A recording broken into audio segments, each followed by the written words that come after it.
Aminado ang kapamilya actor, director at producer na si Gerald Anderson na mayroon talaga siyang mga pagkukulang sa kanyang dating nobya na si Julia Barreto.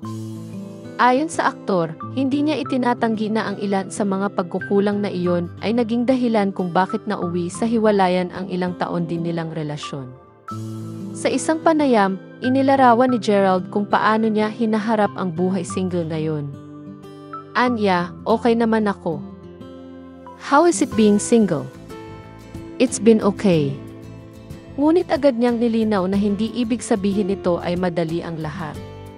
Ang pagiging single daw ay nagbigay sa kanya ng panahon at espasyo upang pagtuunan ang kanyang personal na pag-unlad bilang aktor, bilang public figure, at higit sa lahat, bilang isang tao.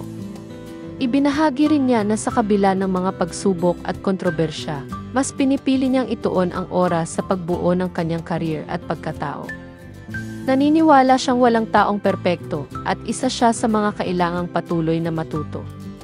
"I'm taking the time talaga pag-aaralan kung ano pa ang pwede kong i-improve bilang isang tao," wika niya. Pagdating naman sa tanong kung handa na ba siyang pumasok muli sa bagong relasyon, diretsahang sagot ni Gerald na hindi siya nagmamadali. Gusto muna niyang maging pinakamahusay na bersyon ng sarili bago muling magmahal.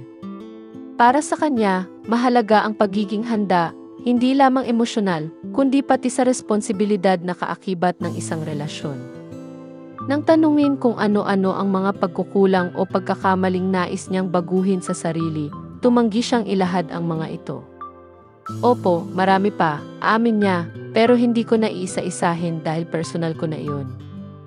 Napaka-importante sa akin ang prosesong ito kaya hindi ko ma-share."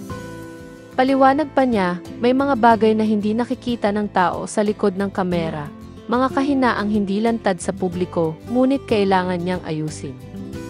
Sa kabila ng pagiging pribado niya tungkol dito, nilinaw ni Gerald na hindi ito pagtatago o pag-iwas.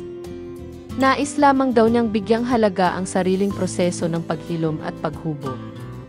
"Inaayos ko pa, Anya, kaya hindi ko pa talaga pwedeng sabihin." At nang tanungin kung balak ba niyang ibahagi balang araw ang mga bagay na iyon, mabilis niyang sagot, "Wala akong plano.